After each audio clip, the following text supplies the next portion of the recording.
هر څوک که سوات د خپل فطري حسن، قدرتي وسیلو او ښکلا په حواله په ټوله نړۍ کې شهرت لري، خو د څو میاشتو دا ښایسته سیمه د پرتشدد جلسو، جلوسونو، دماکو او ځوانمرګي بریدونو په حواله د خلکو توجه مرکز پاتې شوی دی. نن هم دا حقیقت دی چې سوات د وطن د نورو سیمو په نسبت ډیره پرامنه سیمه ده، خو بیا هم دا سوال پیدا کیږي چې په دې جنت کې د بارودو لوګي ولې خواره شو. موجوده حالاتو کې تاسو ته معلومه چې نن نه یو څو کاله مخکې صوفي محمد د شریعت نوم اوچت کو، نو په ټول مالکنډ ډویژن کې د سوات خلکو ډېر زیات د هغه مرسته وکړه د شریعت په نوم باندې او د شریعت په تمه باندې چې دا نظام به راشي. لیکن هغه چې کله مطلب دا چې هغه ناکامه کړی شو،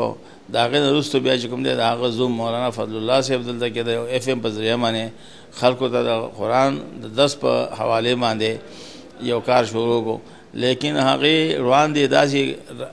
لار اختیار کړه چې په هغې کې هغه بعضې خبرې داسې خلکو ته وکړي چې د هغې په وجه باندې خلکو کې اشتهار راغی، او خاص کر د جامع حفصه نه وروستو نو خو فطري عملو د فطري یو مزاج د دې خلکو، نو په دې وجه باندې لکه مطلب دا دی دلته کې هغه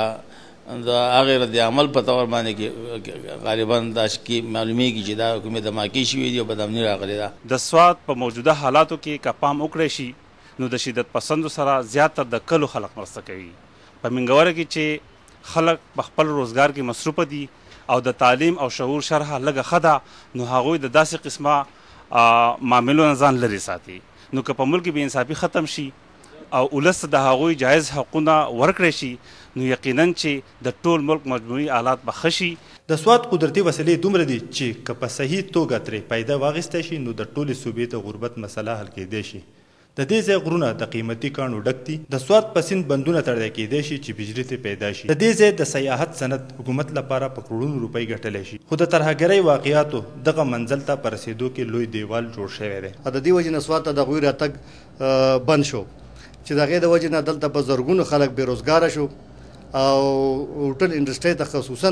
په کروڑونو په اربونو روپۍ چې دلته انویسټمنټ شوی دی، د هغې هغه انویسټمنټ بې ځایه لاړو او هغو ته په کروڑونو روپۍ د سالانه کما بدن چې به راتو هغه سپر شو، چې د هغې د وجې نه دلته عام سړی متاثره شو. خو د دې هر څه باوجود دلته بیا هم د امن هلې ځلې روانې دي او مختلف سیاسي، سماجي او مذهبي ګوندونه دا کوشش کوي چې دلته د امن سپرلی بیا راشي. د صوبایي حکومت بار بار د دې وضاحت کړی دی او د هغې دپاره موږ دلته په سوات کې هم قومي جرګه کړې ده. د هغې نه وروسته موږ د ملکنډ ډویژن عوامي جرګه چې ده هغه د وزیر اعلی په سیکرټریټ کې کړې ده، او وزیر اعلی دا کل کر ویلي دي چې دا فوج لکه موږ راغوښتلی نه دی، دا فوج از خود د امن و امان دپاره لکه راغلی، چونکې زموږ